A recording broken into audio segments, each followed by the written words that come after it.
উজনিৰ তিনি বিজেপি বিধায়কে বিচাৰিছে ৰাইজৰ দলৰ টিকট। সেই তিনি বিধায়কৰ এজনে 4 জানুৱাৰীৰ দিনা সাক্ষাৎ কৰিছিল অখিল গগৈক।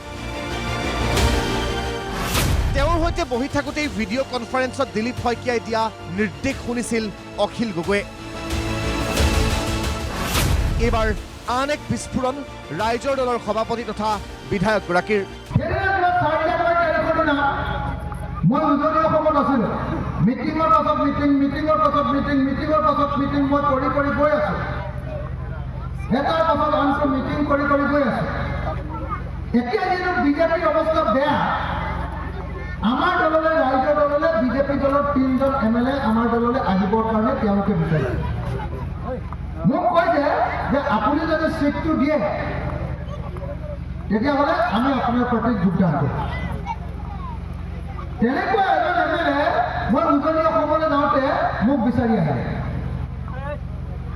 আহোঁতে ঠিক তেওঁ 7:30মান বজাত মোৰ ওচৰলৈ আহিলে। 8টামান বজাত বিজেপিৰ সভাপতিৰ লগত মানে ভিডিঅ' কনফাৰেন্সত এখন মিটিং আছে। ভিডিঅ' কনফাৰেন্সত এখন মিটিং আছে। সেই যিখন ভিডিঅ' কনফাৰেন্সৰ মিটিং, সেই ভিডিঅ' কনফাৰেন্সৰ মিটিংখন 8টা বজাত 8:01 8:01 আৰম্ভ হৈছে। আৰম্ভ হওঁতে ক'লে যে আপুনি ভিডিঅ' কনফাৰেন্সখন শুনিব নেকি, কি কথা পাতে বিজেপিয়ে? মই ক'লোঁ দেচোন চাওঁ, শুনি চাওঁ। তেওঁতো লাউড স্পীকাৰ দি দিলে, ক'লে খালি আপুনি এইফালে নাহিব দেই, আপোনাৰ ফটোটো দেখি ক'লে মোৰ আজিয়ে গ'ল আৰু আজিয়ে মই জেলতো সোমাব পাৰোঁ, মোৰ বিধায়ক পদো যাব, জেলতো সোমাব পাৰোঁ, ঠিক নহয় এনেকৈ। মই কৈছোঁ ঠিক আছে, মোৰ নামটো মোৰ চেহেৰাটো নেদেখুৱাওঁ। তেওঁ মোবাইলৰ পৰা যাতে কথা নাযায় মিউট কৰি দিলে। তাৰপাছত তেওঁ কথাটো শুনে আছে।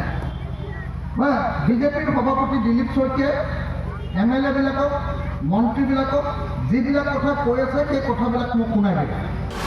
আৰু 4 জানুৱাৰীৰ পিছৰে পৰা দিলীপ শইকীয়াৰ প্ৰতি অব্যাহত অখিল গগৈৰ প্ৰত্যাহ্বান। গতিকে দিলীপ শইকীয়াই হওক বা অসমৰ মুখ্যমন্ত্ৰীয়ে হওক, মোৰ লগত মা কামাখ্যাৰ মন্দিৰলৈ আহক। ময়ো শপত খাম আৰু তেওঁলোকেও শপত খাব। মই কথাটো শুনাটো হয় আৰু সঁচা কথা বুলি শপত খাম। কিন্তু অখিল গগৈৰ প্ৰত্যাহ্বান গ্ৰহণ নকৰে দিলীপ শইকীয়াই। ওলোটাই এইবাৰ অখিল গগৈকে প্ৰত্যাহ্বান ৰাজ্যিক বিজেপিৰ সভাপতিগৰাকীৰ। যদি প্ৰমাণ আছে অখিল গগৈৰ হাতত, যদি ভিডিঅ' আছে অখিল গগৈৰ হাতত, তেন্তে সেয়া অখিল গগৈহে দিব লাগে এতিয়া। অখিল গগৈ ডাঙৰীয়াই যি বক্তব্য দিছিল মোৰ ভিচিত, তেনেকুৱা কোনো এটা কথা তেওঁ যদি প্ৰমাণ কৰিব পাৰে, কৈছোঁ তেওঁ প্ৰমাণ কৰক। আমি নস্তাত কৰিছোঁ, তেওঁ প্ৰমাণ কৰক। তেওঁৰ হাতত যদি তথ্য আছে, 60টা সমষ্টিত কাৰোবাক দায়িত্ব দিছোঁ, আমিতো নহয় বুলি নস্তাত কৰিছোঁ। তেওঁৰ হাতত তথ্য আছে, তেওঁ প্ৰমাণ কৰক, তেওঁ ৰাজহুৱা কৰক। তেওঁৰ হাতত তথ্য আছে নহয়, তেওঁ নিজ কাণেৰে শুনিছে। আৰু অখিল গগৈ ইমান কম বুদ্ধিয়কো নহয় চাগে। তেওঁ যদি তেনেকুৱা ভিচি শুনি আছে, ৰেকৰ্ডিং নিশ্চয় বেলেগ মোবাইলত কৰিব। ভিচিখনৰ চেহেৰা দেখাব নোৱাৰিলেও ৰেকৰ্ডিংটোৱে শুনাই দিয়ক। মিথ্যাচাৰৰ এটা সীমা থাকে ভাই। এইবিলাক একদম ইকো ছিষ্টেম, অসমখনক অস্থিৰ কৰা, অসমখনক অশান্ত কৰা, এওঁলোক গোটেইবিলাক একলগ হৈছে। এওঁলোকৰ হাতত বেলেগ আৰু উন্নয়নমুখী খিলঞ্জীয়া মানুহৰ স্বাৰ্থৰ কাৰণে চিন্তা কৰা এওঁলোকৰ সময় নাই। অখিল গগৈৰ অভিযোগ আছিল স্পষ্ট আৰু চিধা। বিজেপিৰ ভিডিঅ' কনফাৰেন্সত বিজেপিত ভোট নিদিয়া লোকৰ নাম কৰ্তনৰ নিৰ্দেশ দিছিল দিলীপ শইকীয়াই। লগতে তেওঁ কৈছিল মন্ত্ৰী অশোক সিংহলৰ কথা। মইতো শুনি মোৰ কাণখন গৰম হৈ গৈছে। মই নিজৰ কাণতে বিশ্বাস কৰিব পৰা নাই যে এইবিলাক কি কথা শুনিছোঁ। একদম স্পষ্ট ভাষাত কৈছে যে এইবাৰ অসমৰ 60টা বিধানসভা সমষ্টিত 10,000 বিজেপিক ভোট নিদিয়া ভোটাৰৰ নাম এইবাৰ আমি কাটি দিম। আৰু সেই কামটো আমাৰ অশোক সিংহলে মনে মনে চাইলেণ্টলি, চিনচিয়াৰলি তেওঁ এই কামটো কৰি আছে। এই গুৰুতৰ অভিযোগ তুলি দুবাৰকৈ প্ৰত্যাহ্বান জনাইছিল অখিল গগৈয়ে। দিলীপ শইকীয়াৰ মতে বিজেপিৰ উত্থান দেখি খং উঠিছে অখিল গগৈৰ। সেয়ে তেওঁ বিজেপিৰ সভাপতিয়ে ক'ত কি কয় সেয়া শুনি ঘূৰি ফুৰে। মোৰ কাৰণে তেওঁলোকৰ চিন্তাটো তেনেকুৱা। তেওঁলোক বিজেপিৰ উত্থান দেখি, বিজেপিৰ কৰ্ম আঁচনি দেখি তেওঁলোক একেবাৰে এনেকুৱা ধৰণৰ খংগ্ৰস্ত হৈছে, ইমান খং তেওঁলোকে পাইছে, তেওঁলোকে প্ৰধানমন্ত্ৰীকো গালি পাৰে, মুখ্যমন্ত্ৰীকো গালি পাৰে, আৰু বিজেপিৰ সভাপতিয়ে যিখন ভাৰ্চুৱেল কনফাৰেঞ্চ কৰিছে তাত নোকোৱা কথাবিলাকো মহামিছলীয়া 2-4জনে লগ লাগি এইবিলাক আলোচনা কৰে। তেওঁলোকৰ হাতততো বেলেগ কোনো ধৰণৰ বিষয় নাই। বৰপেটাত আজি অখিল গগৈৰ দাবী, দিলীপ শইকীয়াৰ বিৰুদ্ধে নিৰ্বাচন আয়োগৰ কাষ চাপিছে বিৰোধী, ন্যায় নাপালে হাইকোৰ্টলৈও যাব। দিলীপ শইকীয়াই কৈছে যে নাই, তোমাৰ একো প্ৰমাণ নাই। মই ক'লো যে আপুনি ইমান সময়ৰ পৰা ইমান সময়লৈকে আপুনি ভিডিঅ' কনফাৰেঞ্চ কৰিছিলে, আপুনি এটা কথা কৈ দিয়ক যে এই ভিডিঅ' কনফাৰেঞ্চৰ সময়ত পোৱা ভিডিঅ'টো আপুনি আমাক দেখুৱাওক।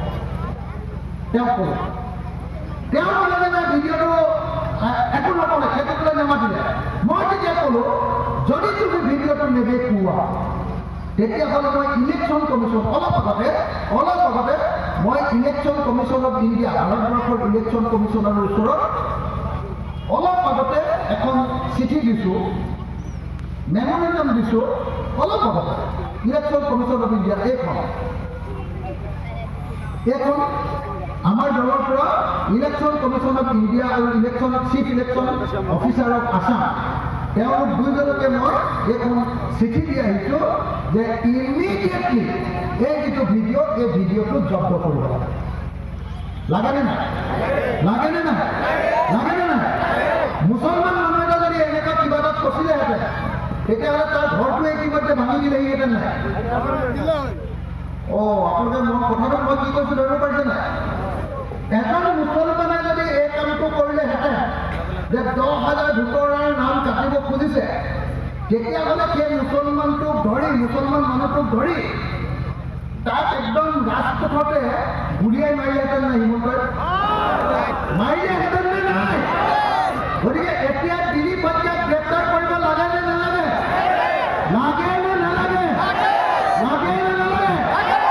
এক নম্বৰ, মই ইলেকশ্যন কমিশ্যনক কৈছোঁ যে দিলীপ শইকীয়াক গ্ৰেপ্তাৰ কৰক, তেওঁ যিটো ভিডিঅ' সেইটো জব্দ কৰক, আৰু যদি ইলেকশ্যন কমিশ্যনে নকৰে মই অহা কেইদিনমানৰ ভিতৰতে গুৱাহাটী হাইকোৰ্টলৈ যাম আৰু কোৰ্টত কেছ দি দিলীপ শইকীয়াক কোৰ্টলৈ চুচৰাই আনিম। পিছে এতিয়া আটাইতকৈ ডাঙৰ প্ৰশ্ন, ৰাইজৰ দলত যোগ দিব খোজা বিজেপিৰ 3 বিধায়ক কোন? ডিব্ৰুগড় নে তিনিচুকীয়া জিলাৰ এই 3 বিধায়ক? ব্যুৰো ৰিপৰ্ট, প্ৰতিদিন টাইম।